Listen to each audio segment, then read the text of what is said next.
इस कहानी के पहले पार्ट में हमने देखा कि सुभाष चंद्र बोस ने कैसे अपने अलग आइडियोलॉजीज के साथ अपनी नई पार्टी को बनाया जिसका नाम था फॉरवर्ड ब्लॉक।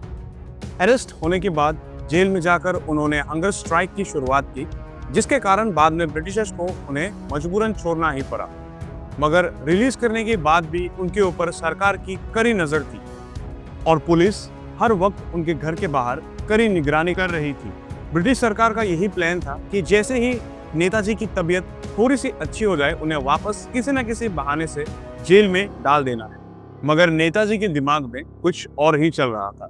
तो चलिए आज की कहानी की शुरुआत करते हैं, जिसका नाम है the great escape of Bose.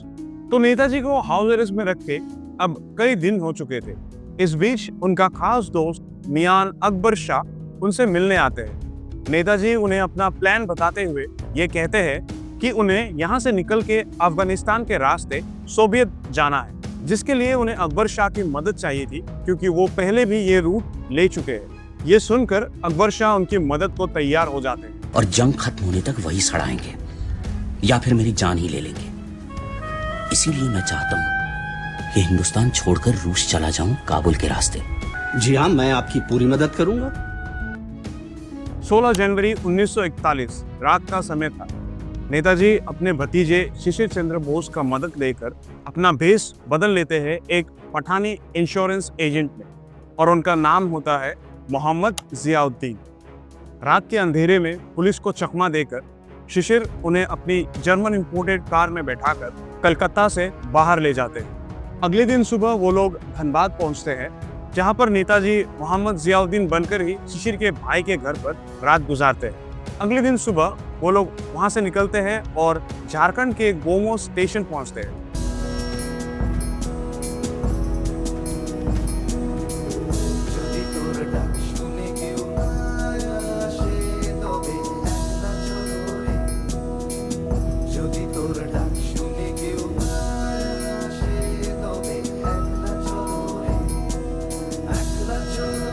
यहाँ से नेताजी दिल्ली कालका मेल ट्रेन को बोर्ड करते हैं, जो उन्हें सीधा दिल्ली ले जाता है। यहाँ पर वो एक रिजर्वेशन कोच में चढ़ जाता है ताकि उन्हें किसी से ज्यादा बातचीत करना ना पड़े और उनका असलियत किसी के सामने ना आए। 18 जनवरी को ट्रेन उन्हें दिल्ली पहुंचा देता है और वहां से अपनी गाड़ी बदलकर वो सीधा पेशावर निकल जाते हैं, जो आज के डेट में पाकिस्तान में है। यहाँ पर मियान अकबर शाह उनकी राह देख रहे होते हैं। ये वही मियान अकबर शाह है दोस्तों, जो बोस के घर आए थे, जिन्हें बोस ने अपना प्लान बताया था। अब यहाँ से नेताजी का अगला डेस्टिनेशन था अफगानिस्तान का काबुल शहर, क्योंकि ये ब्रिटिश टेरिटरी से बाहर था। पर क्योंकि उन्हें पाश्तो भाषा बोलना नहीं आता था, तो उन्होंने प्लान किया कि वो गूंगा बहरा होने का नाटक करेंगे ताकि पकड़े ना जाए। यहीं पर उनकी मुलाकात भगत राम तलवार से होती है। ये वही इंसान है जो इनके साथ आगे इस सफर में चल पड़ते हैं। किसी तरह बचते बचाते 27 जनवरी तक वो लोग काबुल पहुंच जाते हैं। पुलिस के चेकिंग होने पर भगत राम तलवार कहते हैं कि वो अकबर शरीफ के दरगाह जा रहे हैं ताकि नेताजी की आवाज वापस आ सके। दोस्तों, जैसा कि इस कहानी के पहले पार्ट में मैंने बताया था कि भारत में नेताजी के हियरिंग को मेडिकल ग्राउंड्स के चलते 27 जनवरी तक पोस्टपोन कर दिया गया था। तो 27 जनवरी को जब वो कलकत्ता कोर्ट में पेश नहीं हुए, तब पूरे शहर में ये खबर फैल चुकी थी कि बोस अपने घर पर नहीं है। उनकी फैमिली में भी कुछ ही लोगों को इस एस्केप के बारे में पता था। ये प्लान इतना सीक्रेट था कि नेताजी की माँ को भी लगता था कि नेताजी अपने कमरे में ध्यान कर रहे हैं, क्योंकि उन्होंने सारे फैमिली मेंबर्स के सामने ये कहा था कि अब वो संन्यास लेने वाले हैं।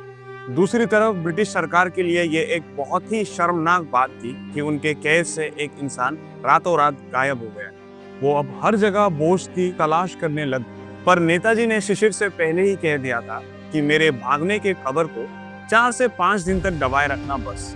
उसके बाद तो ब्रिटिश सरकार मुझे कभी भी नहीं ढूंढ पाएगी। और ये बात सच निकली दोस्तों, बिल्कुल ऐसा ही हुआ। इसके बाद नेताजी कभी भी फिर ब्रिटिश के हाथ नहीं लगे। अब कहानी पर वापस आते हैं। काबुल पहुंचने के बाद नेताजी का मंजिल अब ज्यादा दूर नहीं थी, मगर सोवियत में घुसना नेताजी के लिए काफी चैलेंजिंग। वर्ल्ड वॉर 2 से पहले सोवियत और नाजी जर्मनी के बीच में एक पैक्ट साइन हुआ, जिसका नाम था मोलोटोव रिबेंट्रोप पैक्ट। इस पैक्ट का बेसिक मतलब था कि सोवियत और जर्मनी दोनों साथ मिलकर अपनी टेरिटरी को एक्सपैंड करेंगे, मगर ये कभी भी एक दूसरे पर अटैक नहीं करेंगे। अब क्योंकि वर्ल्ड वॉर 2 में ब्रिटिश और जर्मनी एक दूसरे के खिलाफ लड़ रहे थे, तो भारत, जो कि एक ब्रिटिश कॉलोनी थी, वहां से आए किसी भी इंसान के लिए सोवियत में घुसना लगभग नामुमकिन था।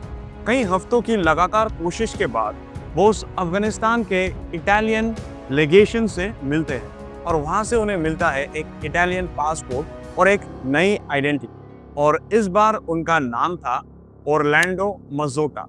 और इस नई पहचान के साथ वो अपनी मंजिल की ओर निकल पड़ते हैं। मार्च 1941 बोस फाइनली सोवियत के मॉस्को शहर पहुंच जाते हैं। उनका भारत से निकलने का एम यही था। यहाँ पहुंचकर वो कई लोगों से मिलते हैं और अपना प्लान उनसे शेयर करते हैं। यहाँ पर नेताजी के दो प्राइमरी डिमांड्स थे। पहला ये कि सोवियत और बाकी एक्सिस देश भारत को एक आजाद देश का दर्जा दे, और दूसरा डिमांड था कि वो इंडियन प्रिजनर्स ऑफ वॉर को लेकर एक आर्मी बनाना चाहते हैं जो इंडिया में ब्रिटिश आर्मी से लड़ सके। पर कई हफ्तों के बाद भी उन्हें कोई ऐसा आदमी नहीं मिला जो इस मिशन में उनकी मदद कर सके, क्योंकि सोवियत का ये कहना था कि ब्रिटिश कॉलोनी से आए किसी की भी मदद करना सोवियत जर्मनी पैक्ट के अगेंस्ट होगा, क्योंकि वर्ल्ड वॉर 2 में जर्मन्स का सबसे बड़ा राइवल ब्रिटिश ही था। मगर नेताजी का देश प्रेम और ब्रिटिशर्स के खिलाफ लड़ने का जज्बात को देखते हुए सोवियत का ये कहना था कि अगर जर्मनी भारत को एक आज़ाद देश का दर्जा देते हैं तो हमें आपकी मदद करने में कोई प्रॉब्लम नहीं है। अब नेताजी के पास एक ही तरीका बचा था कि वो जर्मनी जाकर हिटलर से दोस्ती का हाथ बढ़ाए। मॉस्को में बैठे जर्मन एम्बेसडर वॉन देर शुलेनबर्ग नेताजी को एक स्पेशल कुरियर एयरक्राफ्ट में बैठाकर जर्मनी भेज देते। 2 अप्रैल 1941 बोस जर्मनी के राजधानी बर्लिन शहर पहुंच जाते हैं। एक बहुत बड़ा कंफ्यूजन जो आज तक लोगों के जहन में है वो ये है कि नेताजी हिटलर और उनके प्रिंसिपल से बहुत ज्यादा इम्प्रेस थे, जो कि एक बहुत गलत परसेप्शन है। नेताजी हिटलर के तौर तरीकों के बिल्कुल अगेंस्ट थे। नेताजी यूनिटी को प्रीच करते थे, जबकि हिटलर रेशियल डिस्क्रिमिनेशन के प्रिंसिपल्स पर चलता था। नेताजी का झुकाव हमेशा से एक सोशलिस्ट गवर्नमेंट की तरफ था, जैसे कि सोवियत, ना कि जर्मन जैसे डिक्टेटरशिप की तरफ। हिटलर असल में दुनिया को ये दिखाना चाहता था कि भारत के लीडर्स हिटलर के प्रिंसिपल्स को सपोर्ट करते हैं और उन्हें अपना लीडर मानते हैं। मगर सच्चाई तो ये थी दोस्तों कि नेताजी का जर्मन जाने का सिर्फ एक ही इंटेंशन था, जो था भारत को आज़ादी दिलाना, और इसके लिए उनसे जो हो सके वो कर रहे थे। उन्होंने आखिरकार ये मान लिया था कि दुश्मन का दुश्मन दोस्त होता है। खैर, बर्लिन पहुंचने के बाद उनका स्वागत कुछ लो रैंकिंग फॉरेन ऑफिशियल्स ने किया। इस बात से बोस काफी डिसअपॉइंट हुए, मगर उनका रेजिडेंस काफी शानदार था और उन्हें सारी फैसिलिटीज अवेलेबल कराई गई थी। अपने स्टे के दौरान उनकी मुलाकात कई फॉरेन ऑफिशियल्स से होती है और उन्होंने बोस को कहा अपनी सारी डिमांड्स को लिस्ट करते हुए एक मेमोरेंडम सबमिट करने, पर हिटलर से मुलाकात होने में अभी भी उन्हें करीब 1 से 1.5 साल का समय लगना था।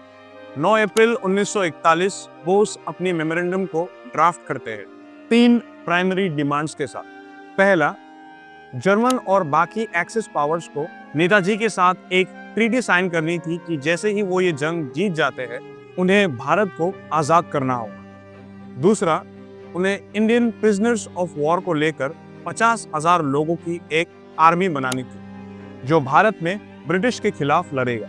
उस वक्त भारत में करीब 70,000 ब्रिटिश सोल्जर्स अवेलेबल थे और बाकी जो सारे थे वो इंडियंस ही थे जो ब्रिटिश की तरफ से ये लड़ाई लड़ रहे थे। नेताजी का टारगेट बस वो 70,000 ब्रिटिश सोल्जर्स ही थे। तीसरा, जर्मनी इंडिया को आज़ाद करने के बाद सारी जिम्मेदारी गवर्नमेंट इन एग्जाइल को सौंप देगी, जो नेताजी के लीडरशिप में होगा। एक तरफ नेताजी चाहते थे कि एक्सिस कंट्रीज इंडिया को एक आज़ाद देश की तरह रिकॉग्नाइज करे, वहीं दूसरी तरफ हिटलर ने ऐसा डिक्लेरेशन कभी दिया ही नहीं, क्योंकि हिटलर का आइडिया इंडिया को लेकर कुछ और ही था। उसने अपनी किताब मेन कैंप में यह मेंशन किया है कि जिस तरह ब्रिटिश इंडिया पर रूल कर रहे हैं वो काबिल तारीफ है, और एक जर्मन ब्लड होने के नाते मैं इंडिया को हमेशा ब्रिटिश रूल के अंडर देखना ही पसंद करूंगा rather than a independent country. और इतना ही नहीं, उसने इंडियन फ्रीडम फाइटर्स का भी मजाक उड़ाया, उन्हें एशियाटिक जगलर्स बुला के। नेताजी ने हिटलर को कई बार लेटर्स लिखे इस डेरोगेटरी स्टेटमेंट को अपनी किताब से इरेज करने के लिए, मगर हिटलर ऐसा नहीं करता। हिटलर को भारत के आज़ादी से कोई मतलब ही नहीं था। वो बोस को जर्मनी में एक फ्रीडम फाइटर नहीं बल्कि एक गेस्ट की तरह ट्रीट करते हैं, वो भी इसलिए ताकि वक्त आने पर हिटलर उनका इस्तेमाल कर पाए। पर नाजी जर्मनी के एक फॉरेन मिनिस्टर थे, जे वॉन रिबेनट्रॉप। ये बोस के इमोशंस को काफी हद तक समझते थे और उनके देश प्रेम के भावनाओं को सपोर्ट भी करते थे, मगर वो भी बोस को अगले 7 महीने तक हिटलर से मिलाने में नाकामयाब रहे। इन सब के बावजूद नेताजी हार नहीं माने। 13 मई 1941 को वो एक डिक्लेरेशन प्रिपेयर करते हैं, जहां वो मेंशन करते हैं कि भारत की आज़ादी के बाद भारत के लोग ही अपना सरकार चुनेंगे और जर्मनी को इस लड़ाई में इंडिया का साथ देना पड़ेगा। पर इस डिक्लेरेशन को कभी पब्लिश नहीं किया गया दोस्तों। इसे ये कहकर टाल दिया गया कि ये वक्त सही नहीं है। लेकिन नेताजी को एक फ्री इंडियन सेंटर खोलने का परमिशन दे दिया गया और साथ ही कुछ मंथली अलाउंस भी, ताकि वो वहाँ रह रहे इंडियंस को एक साथ जोड़ सके। दोस्तों, इसी सेंटर में आज़ाद हिंद रेडियो को एस्टैब्लिश किया जाता। यही वो जगह थी जहाँ से बोस ने पहली बार इंडिया को एड्रेस किया था, और अपनी ऑरलैंडो मजोटा वाली आइडेंटिटी के साथ नहीं बल्कि अपनी रियल आइडेंटिटी के साथ सुभाष चंद्र बोस बनकर। फरवरी 1942 को ये अपना पहला मैसेज इंडिया में ब्रॉडकास्ट करते हैं, जहां ये देशवासियों से कहते हैं कि हम सब का दुश्मन एक है, जो है ब्रिटिश इंपेरियलिज्म, और हम सबको मिलकर उनके खिलाफ ये जंग जारी रखना है। जल्द ही एक्सिस पावर्स हमारी मदद करेंगी। बहनों और भाइयों, हमने जो आज़ादी की लड़ाई छेड़ रखी है उसे तब तक जारी रखना होगा जब तक हमें मुकम्मल आज़ादी हासिल न हो। इसी रेडियो से नेताजी ने पहली बार महात्मा गांधी को राष्ट्रपिता या फादर ऑफ द नेशन बुलाया था। इतनी सारी फैसिलिटीज जो हिटलर ने बोस को दिया था, इसके पीछे भी हिटलर का एक चाल था। उसने नेताजी पर कड़ी नजर रखी हुई थी। उनका फोन टैप था, उनके लेटर्स को खोलकर पढ़ा और फिर एडिट करके भेजा जाता था। उनकी सिचुएशन कुछ ऐसी हो गई थी कि मानो वो एक सोने के पिंजरे में कैद। इसी दौरान 22 जून 1941 को हिटलर सोवियत पर ही अटैक कर देता और यहाँ से वर्ल्ड वॉर 2 का रुख बदल जाता। नेताजी को इस बात का पता था और उन्होंने हिटलर को इस इशू के रिगार्डिंग भी कई सारे लेटर्स लिखे कि उन्हें सोवियत पर अटैक नहीं करना चाहिए, मगर उन्हें कभी भी कोई जवाब नहीं मिला। इस अटैक के बाद जर्मनी को हर तरफ से हार का सामना करना पड़ रहा और अब नेताजी ये समझ चुके थे कि उनका जो भी एक्सपेक्टेशन था नाजी जर्मनी से, वो कभी पूरा नहीं हो सकता। इसके बाद भी नेताजी करीब 1 साल तक और बर्लिन में रहे, सिर्फ हिटलर से मिलने के लिए। उन्हें लगा था कि वो हिटलर को कन्विंस कर लेंगे। फाइनली 29 मई 1942 को नेताजी और हिटलर आमने सामने थे। इस मीटिंग के दौरान नेताजी को हिटलर का असली इंटेंशंस का पता चला। आप वीडियो को पॉज करके स्क्रीन पर उनकी कन्वर्सेशंस को पढ़ सकते हैं। इस मीटिंग के बाद हिटलर को लेके नेताजी का भ्रम पूरी तरह से टूट चुका था, पर बर्लिन में रहकर एक बहुत ही इंपॉर्टेंट चीज जो नेताजी ने करा था वो था इंडियन लीजेंस नाम का आर्म फोर्स को बनाना। नेताजी नॉर्थ अफ्रीका में कैप्चर किए गए इंडियन प्रिजनर्स ऑफ वॉर के साथ एक मीटिंग करते और कोशिश करते उन्हें कन्विंस करने की कि आज़ादी की इस लड़ाई में वो नेताजी का साथ दे। सब लोग तो इसके लिए राजी नहीं हुए, मगर हाँ, कुछ 3500 लोग नेताजी के लीडरशिप को एक्सेप्ट करते हैं और इस आर्मी का हिस्सा बन जाते हैं। ये number total prisoners of war का लगभग 1/3 था, जो कि काफी कम था, मगर ये आर्मी बिल्कुल यूनिक थी क्योंकि ऐसा पहली बार हो रहा था कि भारत के हर जात, धर्म और कास्ट से लोगों को एक साथ मिलाकर एक पूरी फौज तैयार की जा रही थी। ये नेताजी का बिलीफ इन यूनिटी को दिखाता है। 26 अगस्त 1942 को नेताजी इस आर्मी के साथ ओथ लेते हैं भारत को आजाद करने की, और वो भारत का पहला सुप्रीम लीडर बन जाते हैं। ईश्वर अल्लाह वाहेगुरु की कसम खाके ये अहद उठाता हूँ कि आज से मैं नेताजी सुभाष चंद्र बोस की सरपरस्ती में आजाद हिंद फौज के परचम तले अपने मुल्क हिंदुस्तान को आजाद कराने के लिए ही लड़ूंगा। इस कसम की रक्षा के लिए मैं अपनी जान भी कुर्बान करने को तैयार रहूंगा। जय हिंद। और हिंद फौज का सेना नायक हिंदुस्तान को आजाद करने में खुद अपने सिपाहियों की अगुवाई करूंगा। जय हिंद। मगर कुछ ही समय में इस आर्मी को डिसबैंड कर दिया जाता है और नेताजी इसकी लीडरशिप भी छोड़ देते हैं। जो फौज एक समय सिर्फ भारत को आजाद करने की मकसद से बना था, वो अब हॉलैंड और फ्रांस जैसे देशों में ड्यूटी कर रही थी। आखिर ऐसा क्या हुआ कि नेताजी को अचानक सब कुछ अधूरा छोड़ के बर्लिन से चले जाना पड़ा? ये कहानी यहाँ खत्म नहीं हुई है दोस्तों। इस कहानी के अगले पार्ट में हम जानेंगे नेताजी के बोस से मतसुदा बनने का सपना और कैसे वो समुद्र के रास्ते एक सबमरीन में बैठकर जर्मनी से टोक्यो की ओर निकल पड़ते। इसके साथ ही हम आईएनए की सच्चाई को भी जानने की कोशिश करेंगे। तब तक के लिए आप मेरे साथ बने रहिए। जल्दी मिलते हैं अगले पार्ट में।